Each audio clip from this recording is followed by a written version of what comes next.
Shalom and good evening. This is TV7 Israel News broadcast to you from Jerusalem, and in today's top stories.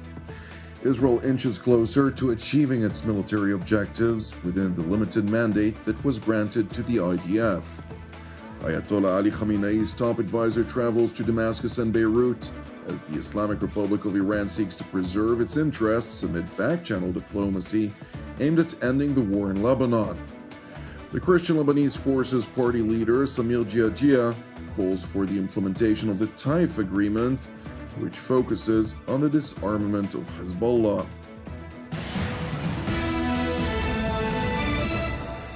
Israel is inching closer to achieving its limited military objectives in Lebanon.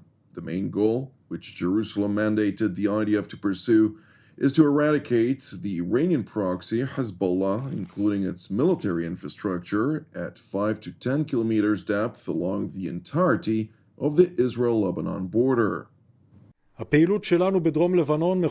Our activity in South Lebanon is aimed at locating and destroying the terrorist infrastructure that Hezbollah has established and built for years, built in villages in South Lebanon. These are real threats to the residents of the north and to all citizens of Israel. The forces are working professionally and methodically in order to negate Hezbollah's capabilities, with an emphasis on the underground centers of gravity, from which it planned to launch its attacks into our territories and its launch capabilities from these areas.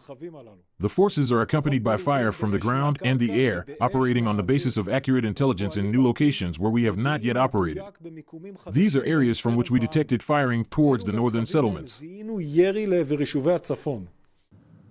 Rear Admiral Hagari further asserted that the IDF has been actively degrading the terror infrastructure along the borderline since Iran greenlighted Hezbollah to join the war against Israel on October 8th of 2023.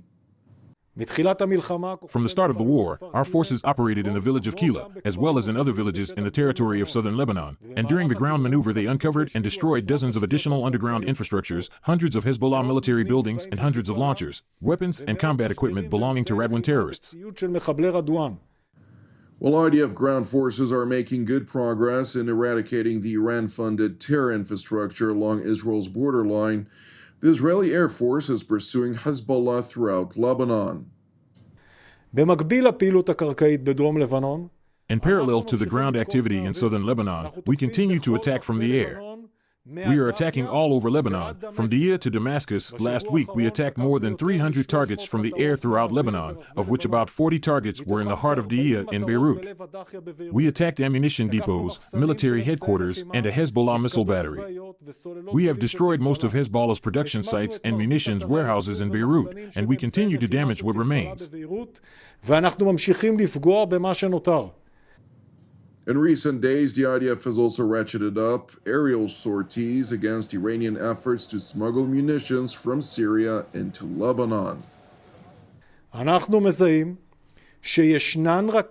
We recognize that there are rockets and additional weapons that Hezbollah launches towards the territory of the State of Israel that were manufactured in Syria and transferred to Hezbollah from Syria. We will attack any attempt to transfer weapons from Syria to Hezbollah, and we will attack any infrastructure we identify in Syria whose purpose is to produce weapons for Hezbollah. Yesterday, we attacked transit routes used by Hezbollah in Syria to transfer weapons from Iran through the Syrian border. Meanwhile, senior advisor of Ayatollah Ali Khamenei, Ali Larijani, arrived in Beirut this morning after a one-day stop in Damascus. During his visit to the Lebanese capital, the senior Iranian official, whose country effectively commands Hezbollah's terror operations against Israel, that after its proxy effectively lost all of its senior leadership in Lebanon, met with the leader of the Shiite Amal movement and Lebanon's parliament speaker, Nabi Berri, who's been spearheading negotiations with the United States, France, and Israel, albeit indirectly, at Hezbollah's behalf. Asked whether the Iranian official came to Lebanon to disrupt diplomatic efforts to end the Hezbollah-instigated war with Israel, Larijani, whose master in Tehran is the one who ultimately calls the shots, cynically insisted that the Ayatollah regime was not the state actor responsible for the raging hostilities. We are not seeking to disrupt anything. We are seeking to resolve issues. Under all circumstances, we stand in support of the people of Lebanon. Those who create disruption are Netanyahu and those like him. Let us recognize our friends and enemies.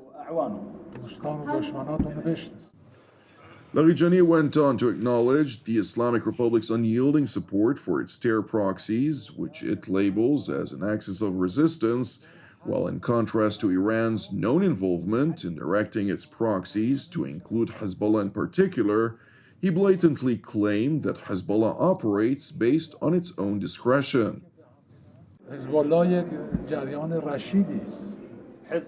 Hezbollah is a wise movement, and the people of Lebanon are also a wise nation. They know what they are doing. We support the axis of resistance under all circumstances, but they themselves know what actions they need to take.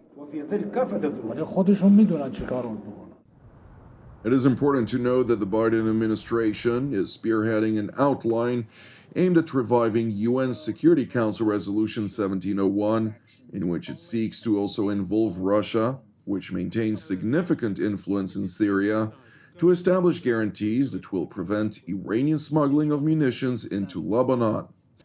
Meanwhile, in Beirut, the Christian Lebanese Forces Party leader, Samir Geagea, said in an interview that if the cost paid by Hezbollah has significantly diminished its power, the so-called Taif Agreement of October 1989, which sought to dismantle local militias and hand over exclusive power to the Lebanese state, could be implemented and end Iran's hold over Lebanon.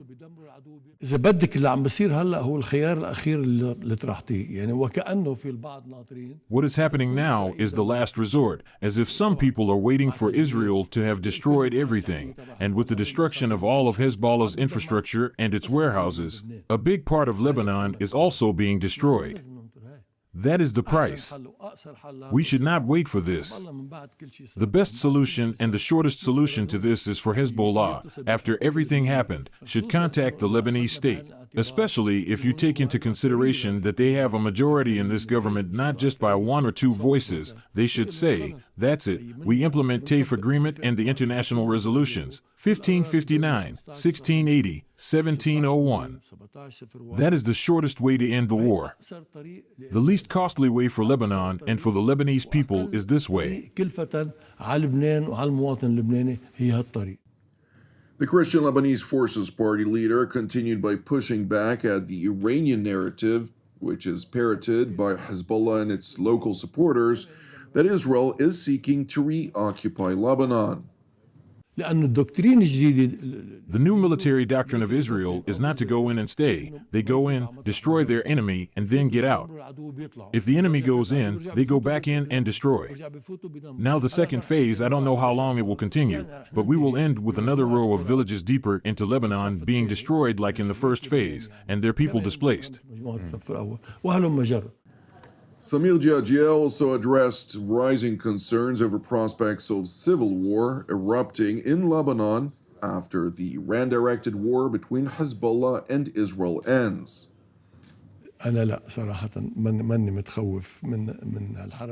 I honestly am not worried about a civil war, which some people are talking about, and I don't know why they are talking about it.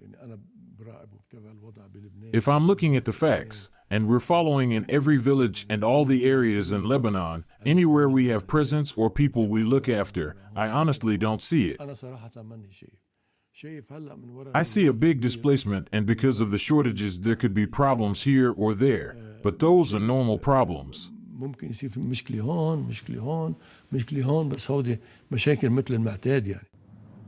Returning to Israel, where IDF spokesman Rear Admiral Daniel Hagari gave an update on the latest regarding the Gaza Strip, where the battle to eradicate the Islamist Hamas terror organization rages on.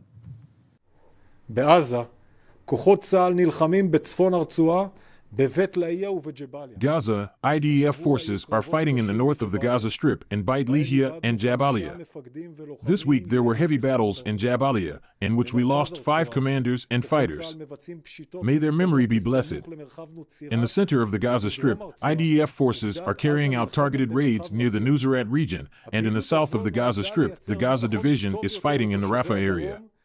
This activity is intended to create better security for the residents of the south, some of whom have already returned to their homes. We continue to fight in Gaza, where 101 of our abductees and abductees are brutally held by Hamas in harsh, very harsh conditions, most of them underground. 405 days already. Many of them are still alive, and they have been waiting for a long time to return home.